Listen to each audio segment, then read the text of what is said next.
Laser sights can deter threats and aid in quick target identification, enhancing your ability to protect your family, home, and country.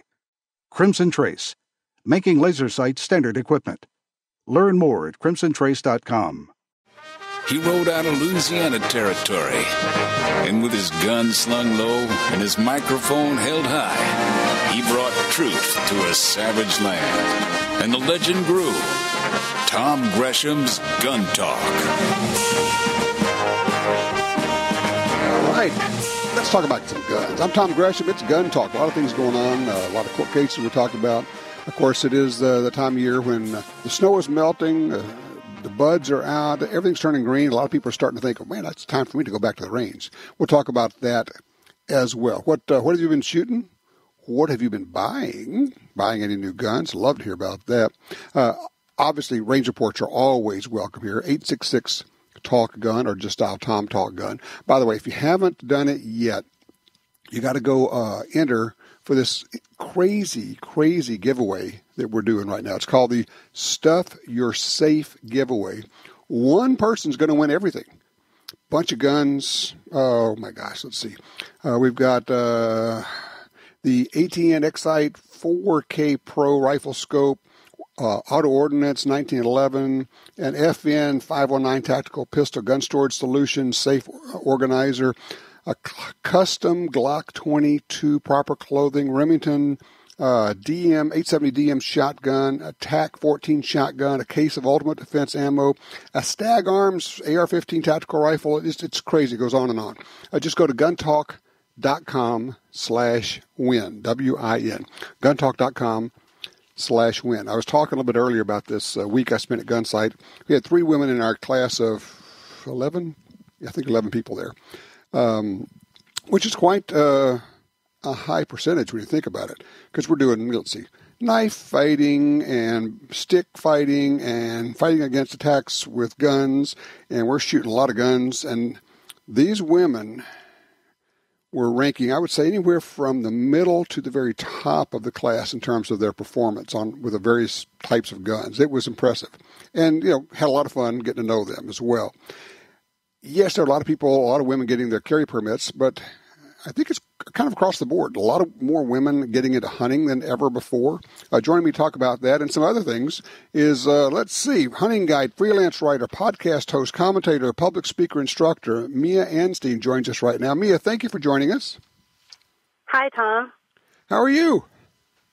I'm great. Thanks for having me on your show. Good. Okay, so first crazy question. What's the last gun you fired? Brenton Arms, 22-250. Nice. Oh, I'm sorry, 22 Nosler. Oh, the Nosler, even faster. Yes. Nice. Yes, shooting coyotes with those, yeah. Okay. How'd you get into hunting in the first place? I grew up in a family of hunters, and my great-grandfather hunted, and he took my grandma and my uncles hunting, and then my dad hunted, so I kind of grew up around it. Okay, so how do you go from that to becoming a hunting guide? Okay, it's kind of a long story that I'll try to make short, but I grew up in a little town in southwest Colorado, and in high school, my parents divorced, and my mom moved myself and I out to San Diego, and out there, I kind of realized how fortunate I was in the little rural town where I lived to have experiences in the outdoors. And a lot of the kids in the city, they didn't really recognize some of the things or had no experience with fishing or hunting, and even some of them hadn't even really hiked. Right. And so I kind of saw that people needed to learn about that. And eventually I moved back to Colorado, and a friend of mine, I hunted, and she introduced me to who is now my husband, who is a hunting guide and outfitter. And he needed somebody to fill in one day and asked if I would help, and it kind of spread from there. You were a substitute guide, and then it just went from there, I was a substitute. Yeah. Well, now, do you specialize in guiding women, or do you guide everyone? So like I said, I originally started just filling in wherever I was needed. I have helped on a lot of women's hunts, but we don't necessarily specialize in just women. We really enjoy taking first-timers. We like to take disabled veterans, and we've really evolved over the years. Our daughter went to college a couple years ago, and with that, we've taken the fall more for ourselves to put in for some of these coveted limited licenses, and we've done a lot of that. So we save slots out to take disabled vets and people who don't have the opportunity that some people have. What are you seeing in terms of any, and it may not be any, I don't know. Are you seeing any changes in terms of people getting into hunting? I think where I'm going with this is that as fewer and fewer people grow up on farms or even in rural areas, not urban, I think more people are taking it up as an adult as opposed to learning it as a kid. Yes, I do see that quite a bit. And something else that I see is not just in the hunting world, but it seems like years ago people used to work harder for things. And now a lot of people think that it's easy. They want stuff immediately. You know, with the internet, press of a button, you want something on your doorstep the next day. And I think with hunting, there is a lot of work that goes into it. So there's a lot of reward. And what I'm seeing is some people, they watch TV and they don't realize all the work that went into a TV show in order to get an animal on the ground. Well, yeah, in 30 minutes you can have an elk hunt that just is successful every time, right? Yeah, and, you know, something I noticed this year, which I thought was really incredible, I try not to spend a lot of time on social media because I feel like it's depressing. People are out there just trying to get likes. They're doing things they shouldn't do to get likes. Right. And I saw more photoshopped pictures, and it's like, I think people need to really realize and enjoy the hunt. And that's something that my husband and I have always done, is we want to teach people how to be able to get out and do it on their own. If you can't do it on your own, of course, we are happy to help, you know, that kind of thing. But part of it is having a successful hunt, whether or not you get to pull the trigger on an animal. Yes, and that's the point. You do, sportsman. Yeah, you do not have to shoot something to have had a successful hunt. Yes. Yeah, that the putting the tag on the animal should just be the icing on the cake. Really, getting out in the wilderness. Last year, I told you about putting in for these coveted tags. I had a limited draw archery elk hunt in a wilderness unit that I put in for several years, and drew that. So I cleared my writing schedule for the month. I cleared everything, and we spent a total of 18 days out in the wilderness in 3 separate trips. But being able to turn off the phone and be disconnected and just be here and now, that is something that I wish more people could experience because it's incredible. It's interesting you say it that way. My wife is a very keen observer of people, a professional counselor. And one of her observations is these days, people generally are not where they are. And I explain that because they may be with you, but they're on their phone. Or they may be doing something, but they're texting or Facebooking or doing whatever it is they're doing. And she says, people are never here. She says, be here now, which is almost exactly what you just said. Yes. Yeah. And something else I've noticed, even as being a writer, and you're in the media, you know, for an article, I need a picture. And once I got into writing, and that was kind of based on sharing my message and encouraging other people and trying to show a positive image of hunting and shooting.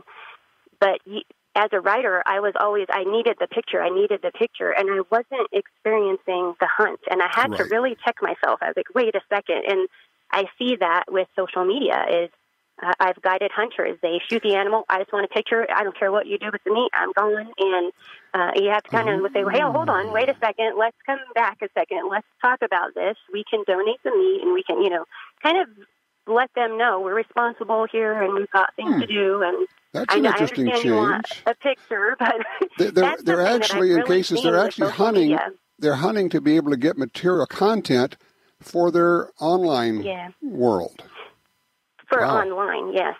Wow. And I won't say that I haven't ever been with a writer specifically that has done that, but people who've paid for guided hunts I've had do that. And I don't know, I attribute it to social media.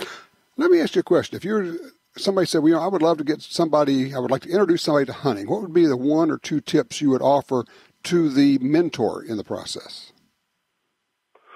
to the mentor in the process, I would say you should always be willing to learn and have an open mind for the person and their experience, what experience they have prior to.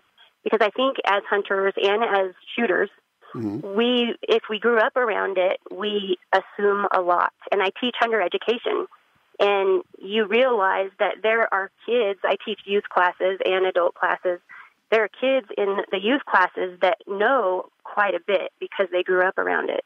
And then there are other kids who really, they don't have a clue, and you really have to explain the background, and you have to be willing to do that if you're going to mentor somebody. You have to be willing to stop and wait and answer their questions, ask them if they're confused, if they need clarity, stuff like that. Absolutely perfect. Mia, tell people where they can follow you online and how they can keep up with what you're up to. Oh, you bet. Thank you, Tom. My name is Mia Anstine, and it's spelled Miaanstine, and I'm telling you that because I'm not creative at handles, so you can find me by looking up my name on Twitter or Facebook or any social media outlet. So. Okay. Very good. Well, look, thank you so much for what you're doing, and please carry on. Thank you for all you do, Tom. All right, you take care. Very good. Yeah, go back to the basics and then go back even further. A lot of times we forget when somebody says, I still don't know what a bullet or a cartridge is. What are you talking about here? You got to go way back, because if you've been doing it for a long time, we kind of assume that people come in with a certain knowledge level, and they may not. Very good advice. So what have you been doing? Who have you been mentoring? Taking anybody to the range? Taking anybody hunting over the last year or so? I'd love to hear those stories. Always open for the range reports. Our number 866-TALK-GUN. We'll be right back.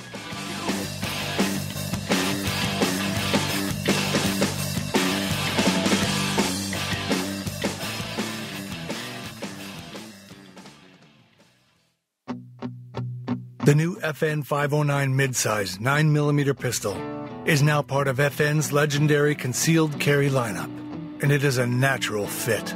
With its smaller grip frame modeled after the battle-proven million rounds tested FN 509, the FN 509 midsize comes with two 15-round magazines and naturally improves concealability. Available at your local firearms dealer. FN, the world's most battle-proven firearms. This land, once wild and free, fades now from our memory. But I remember what it was like, what we were like, what we are capable of when we band together. Perhaps more than any other landscape, wetlands embody the life-giving abundance that nature has to offer. And perhaps more than any other organization, Ducks Unlimited is working to ensure that our continent's wetlands not only survive, but thrive for generations well beyond this one. These natural wonders are where waterfowl begin their cycle of life, where the deer and the antelope play, and where we, the people, gather together to see and share what makes the outdoors so great. The time is now to band together with organizations like Ducks Unlimited. The time is now to rescue our wetlands. Hey, this is Marty Daniel of Daniel Defense. For years, we've been bringing the highest quality ARs to our consumers at a great value. Now we're doing that same thing again with our Delta 5 bolt-action rifle. It combines the accuracy and durability we're known for with the modularity of our AR platform. And it comes with the features the best shooters will want right out of the box. Visit DanielDefense.com to learn more. Isn't it time you got a Daniel?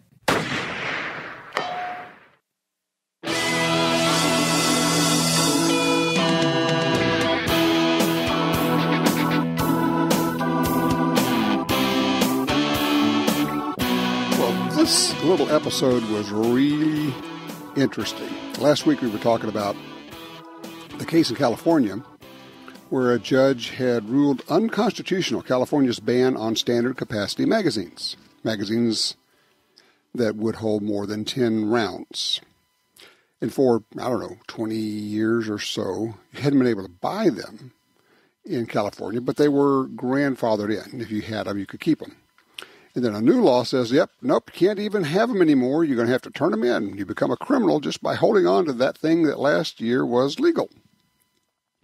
So the judge, this case got to judge. And judge says, nope, actually, this law is unconstitutional. Magazines are arms under the Second Amendment. You cannot ban them, period. Parade rest. End of story. Go home.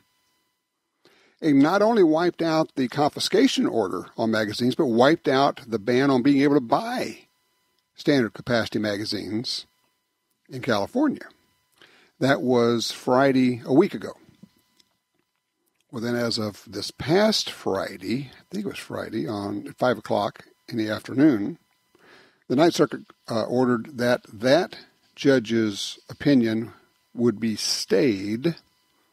So there was roughly a week during which people in California could buy new standard/high capacity magazines. 1 week. As soon as the judge's order went into effect, striking down this unconstitutional law, this ban on standard capacity magazines, some of the smart internet sellers started sending out ads and putting up ads, and as best I can figure, just a rough wag, okay, don't hold me to this at all, I would guess that somewhere upwards of 1 million magazines were sold to Californians in a week. Now, new order comes in from the Ninth Circuit, says, okay, stop, can't do that anymore. You can't buy them. But the order also says that if you bought them, you can keep them. So this case is being appealed to the Ninth Circuit and probably to a 3-judge panel. And then whatever happens there, it'll be appealed to en banc, a full panel. And then whatever happens there, it's very possible it will end up being appealed to the United States Supreme Court, which may or may not take the case. We'll see. But I just think it's a fascinating little episode of the pent-up interest and demand. I mean, if I were a Californian during this time, I would have bought 400 magazines. No, I'm serious. I mean, I already have. If you have an AR, and if you're serious about this stuff, you probably have, I mean, most people I know have magazines that number into the 3 digits, at least 100. I mean, come on. I would want 6 to 12 magazines for every pistol I had that could take standard capacity higher than 10-round mags. I would just buy them that way. And evidently that's what happened. People were buying them like crazy. So anyway, fascinating, interesting stuff. If you are listening to me in California, did you partake? Did you buy magazines this past week? I would love to hear that. Just call me 866-TALK-GUN. Line 1, Ron's with us out of Wagner, Oklahoma. Hello, Ron. You're on Gun Talk. Hello, sir. Hi there. Recently, I was talking to an anti-gunner, and at any rate, we were discussing this red flag law that was being bandied about after the Florida gun school shooting. And I claimed that it was totally unconstitutional, to which he replied, well, if it's unconstitutional, why is the NRA and the President Trump endorsing the plan? And so he kind of had me there, and I'm looking to you for an explanation, and where the law currently stands. And being from Wagner, if you would please, talk real slow and don't use big words, please. Well, let's start off with the premise, okay? I have to challenge the premise. What makes you think that the NRA is in favor of red flag laws? I believe that I read it somewhere. Of course, you can read anything that's possible. Yeah, but at the time that it was being talked about, the article indicated that the NRA was kind of backing it. All right. Anyway, and I've read the same thing. Well, and I will tell you, part of that whole thing is some of the, how do I say this nicely? Some of the other gun rights groups make money by saying they're more pure, they're more no compromise than the NRA. Not that they'd actually accomplish anything, but they're making money. So just put that aside for a second. What if, just going to throw this out to you, and don't try that talk slow deal. I got some friends in Oklahoma and some of the smartest people I know, so that's not going to fly, all right? If you're sitting there in D.C., and you are being told by all the people that know how legislation works, look, this stuff is going to go. It's going to go through. And you look at it and you go, yeah, but that's just not right. You go, what can we do? Oh, okay. Why don't we play it this way? I'm just playing devil's advocate for a second. Stay with me. What if you said, all right, here's the deal. If we're going to have red flag laws, what we're going to do is we're going to push for making sure that we have due process. And that would be that if someone were to call the police or make a complaint about you, that you would then have the opportunity to go before a judge and argue your case. And if the judge then finds you mentally incompetent, then they could take your guns away. Well, that would be an interesting way to play it. Some would look at that and say, oh, wow, the NRA is in favor of red flag laws. But if they sit back, have another couple of sips of really good whiskey, they think, well, wait a minute.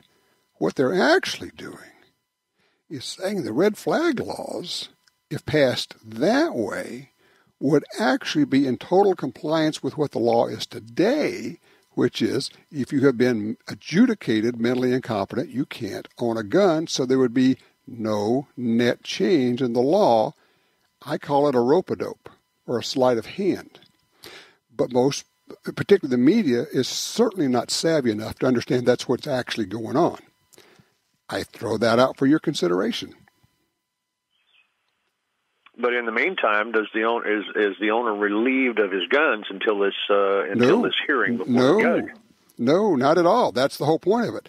Nobody can come pick up the guns until you have been adjudicated. That's the twist on it, where they say, well, okay, we know we can't stop this thing. This thing has a momentum on its own. But let's just change it slightly so that nobody can pick up the guns until the judge has had a hearing and you have been adjudicated either dangerous, like having made real honest-to-goodness criminal threats, or that you've been adjudicated as mentally incompetent. So it's kind of an interesting deal. But, yeah, I know sometimes it's subtle and sometimes it's hard to pick up on. And also, for a lot of people, it's really fun to bash the NRA and the president. For those who say, yeah, he's not really pro-gun. Really? Call me right now and tell me a president in the last, 50 to 100 years who was more pro-gun. Love to get that conversation going. 866-TALK-GUN. I'm Tom Gresham, and this is Gun Talk.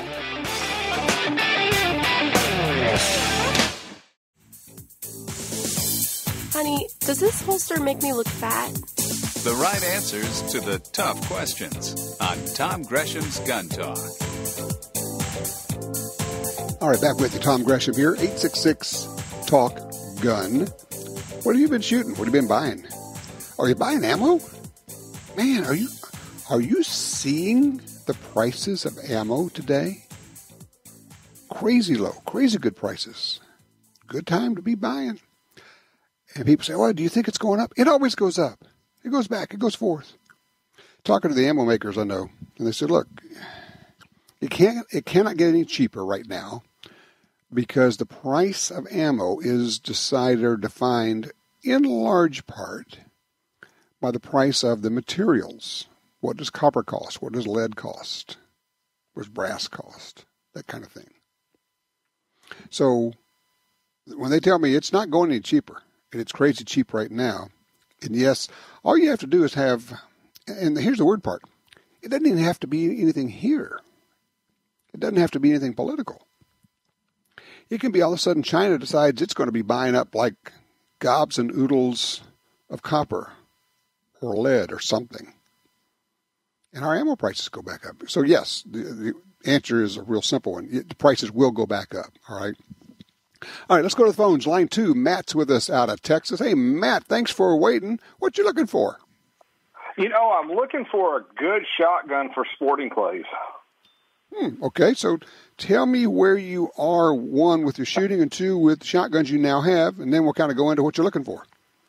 Well, I've been shooting a Remington 870 for years, and that has always been my gun I've had since I was 13 years old. That's about the only thing I've ever owned until I bought a little Webley Scott 20-gauge over and under. Really like the over and under series, but I'm not a real big fan of the 20-gauge anymore for sporting clays, especially in West Texas wind. Aha. So a few more pellets out there you're thinking might be helpful. Probably pretty much, yes. So okay. Do you like about the Beretta? Okay. Well, I guess let me back up. Do you like, first of all, Excellent choice on the 870. One of the best pointing shotguns ever. It just has a great feel to it. And so you want to go to an autoloader, I take it?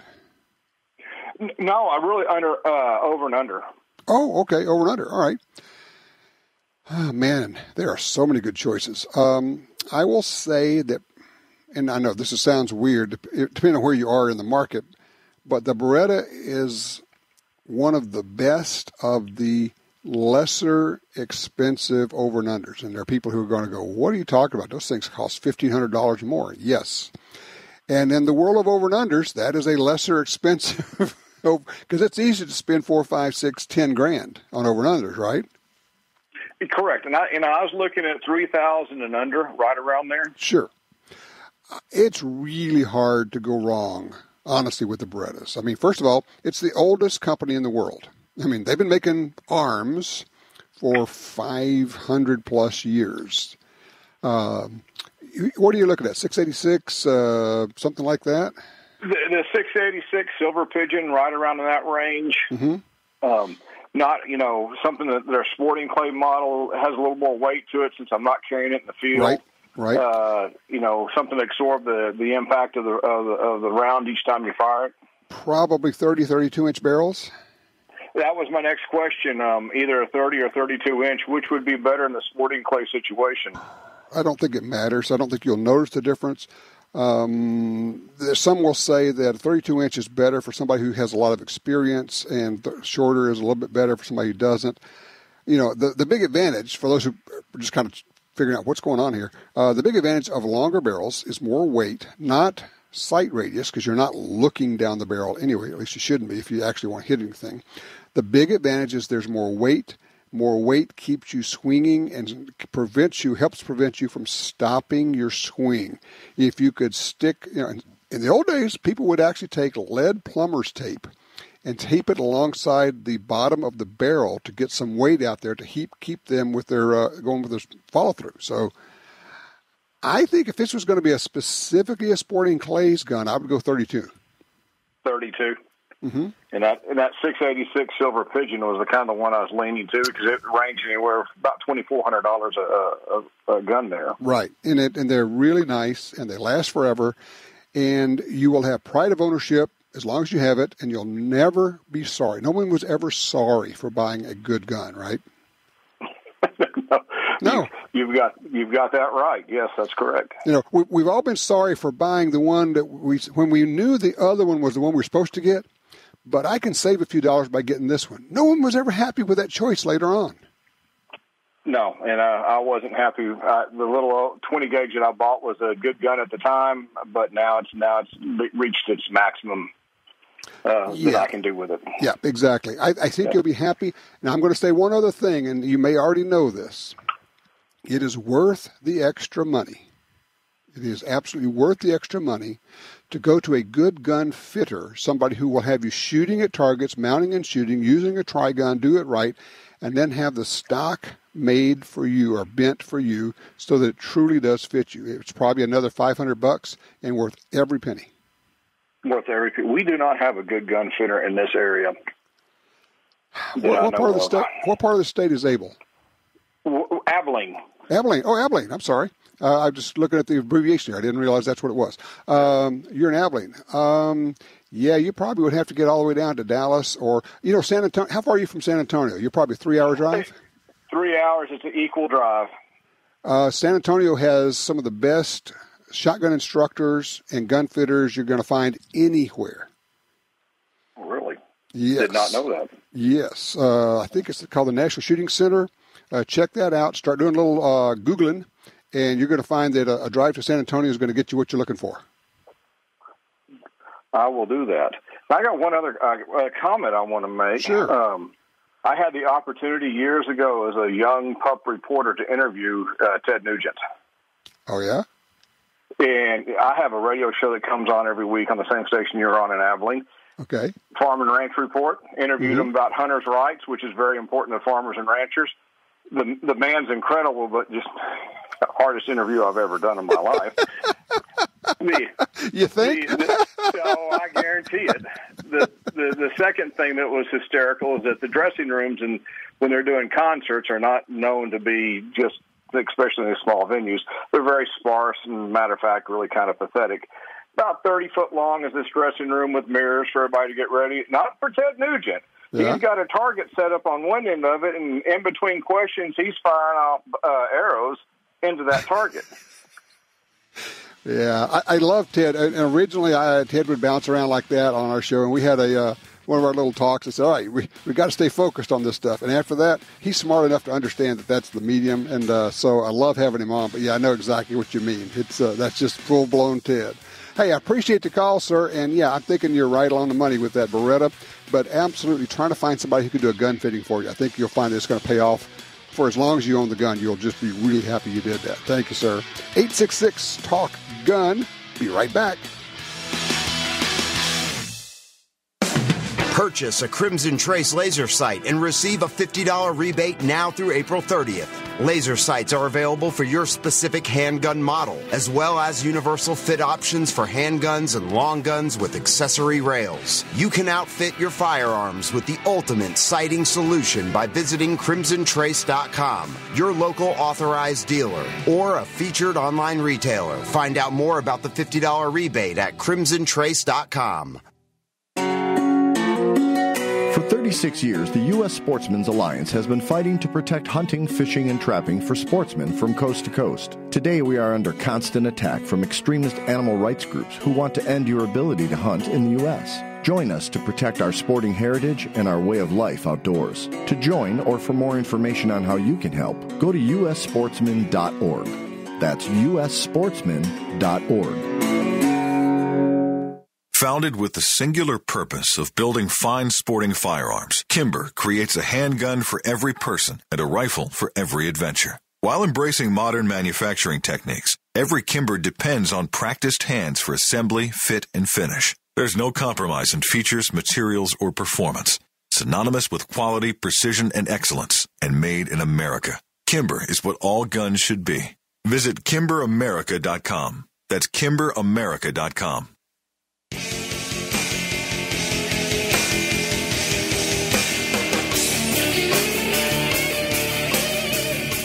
All right, back with you. Hey, we had a guy call in. He heard the Ted Nugent interview, so he was very upset that he would be out there with his dogs and they're untrained and not at command all times, under command.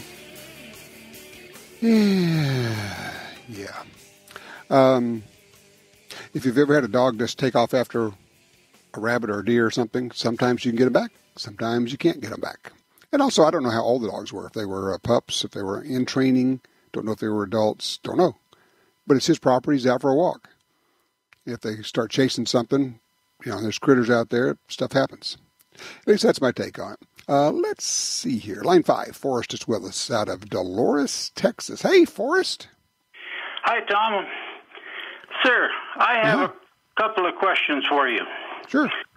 One is, I'm in the process of moving to Paulden, Arizona. Okay. And where is that range, gun sight? Gun sight is right there in Paulden.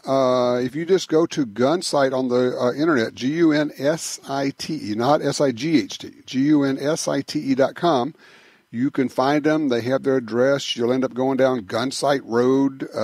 It is, southwest of town just a little bit, but it's 3,500 acres out there. It's a big place. Are they in the phone book? Because I don't have internet access right now. I do not know if they're in the phone book. They are not a local range. Okay. They're not a range that's open to the public to come out and shoot. You cannot do that. Right. You have to sign up for a class to go out and shoot at Gunsight.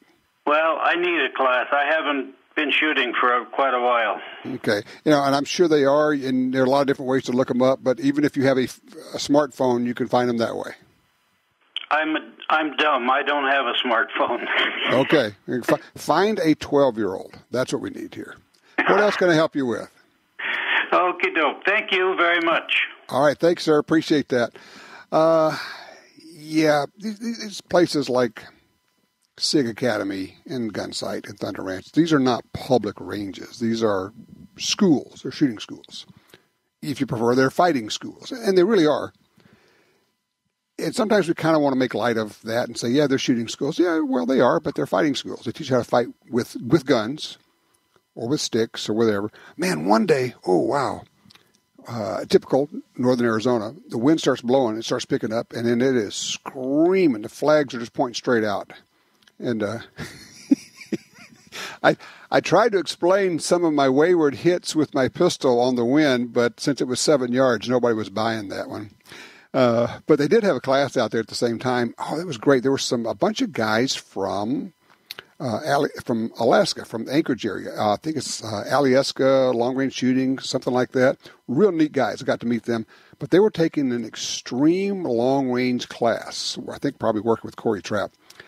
They're shooting out at 1,000, 1,500, all the way out to 2,000 yards. And I'm just looking at a gusting, which is kind of the real critical part, gusting wind that's blowing 20 to 30 miles an hour. I don't know how you hit anything. I've done it with that. I mean, I've shot at that distance. I didn't say I'd hit anything.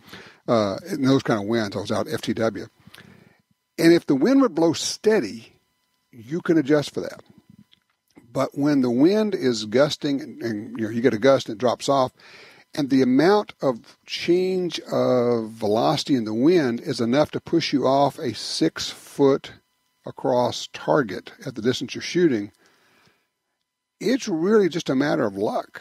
You can do everything right and the wind drops off and you miss. Or you can do everything right and you get that sudden gust and you miss despite doing everything right otherwise.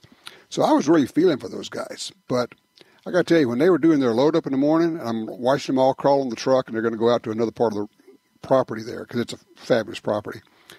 It's some of the cool. These guys had the right gear, the rifles, the scopes, the spotting scopes, and they were dialed in.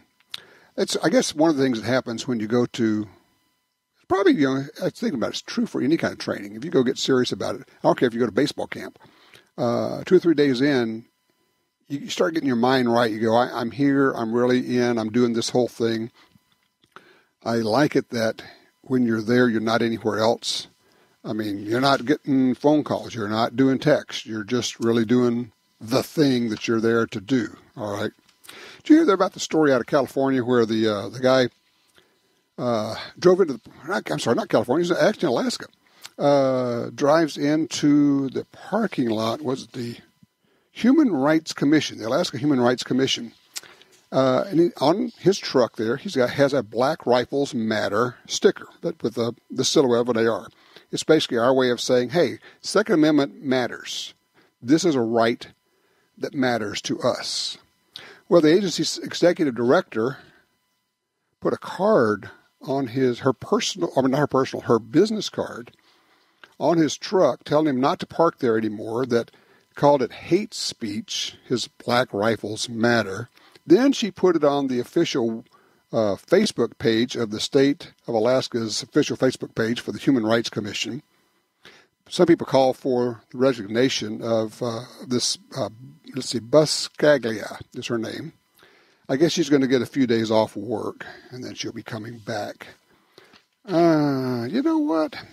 If somebody had done that to any other identifiable group, well, some identifiable groups, I think they probably would be looking for a job. I still say that gun bigotry against gun owners, is one of the last vestiges of allowable, politically correct bigotry. You can call us gun nuts, you can call us crazy, you can call us bloodthirsty, you can do all this stuff and call us names that you would not be allowed to call any other identifiable group and get away with it. Not only that, you get celebrated by the media. Crazy stuff out there. 866-TALK-GUN. What have you been shooting? What have you been buying? And are you stocking up on ammo? As I think you probably should be.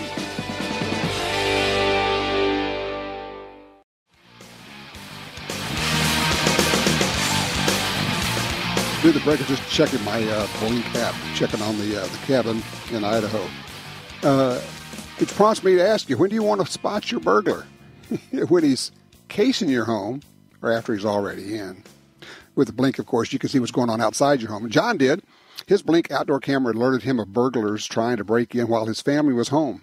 Shannon's Blink camera caught a thief stealing packages. Both times the Blink video clips were sent to the police to help convict the crooks. Blink motion-activated indoor and outdoor cameras are wire-free, set up in minutes, and run on 2 lithium batteries, AA's, that last up to 2 years. And Blink's live feed option, that's what I was just using there, lets you monitor your home and check in on kids and pets from anywhere you're using your Blink app. No contracts, no subscriptions, totally affordable. And right now, you can save up to a massive 42% on outdoor cameras or up to $200 on multi-camera XT systems. Now, this is the deal. It's short-term. It's only through April 20th, all right? Thanks to Blink, home security just got easier. Check it out. BlinkProtect.com/sale. Pay attention. BlinkProtect.com/sale only to the 20th of April. BlinkProtect.com/sale. Bill is with us on 4 out of Gold Hill, Oregon. Hello, Bill. What's on your mind, sir? Yeah, Tom, I just have one question. I was listening to your show last week. I didn't get a chance to call in. You were talking about the laws they were having to do in California there. Right. You remember last week's show? Mm-hmm. And I was wondering, you didn't mention anything about the new laws they're trying to get through here in Oregon. Oh, gosh. And that's going down to a limit of 5 rounds in a clip. Right. Did you know anything about that? Oh, yeah. We've been talking about that for some time now. That's not been passed, and I honestly don't think it will be passed, but then again, one never knows because the Oregon legislature has lost its mind, and you've got the supermajority of Democrats there. I'm going to recommend, if you don't know about it, there's a group called the Oregon Firearms Federation. It's one of a number of groups, but it's a place where you can kind of keep up with what's going on in the state. It's online. It's OregonFirearms.org. It's really easy. OregonFirearms.org. What's going on there is nuts. But here's the thing. A lot of times it can be stopped, but the only way to stop this stuff is for us to show up. You're in Gold Hill. Where is that exactly? Oh, that's about 15 miles north of Medford.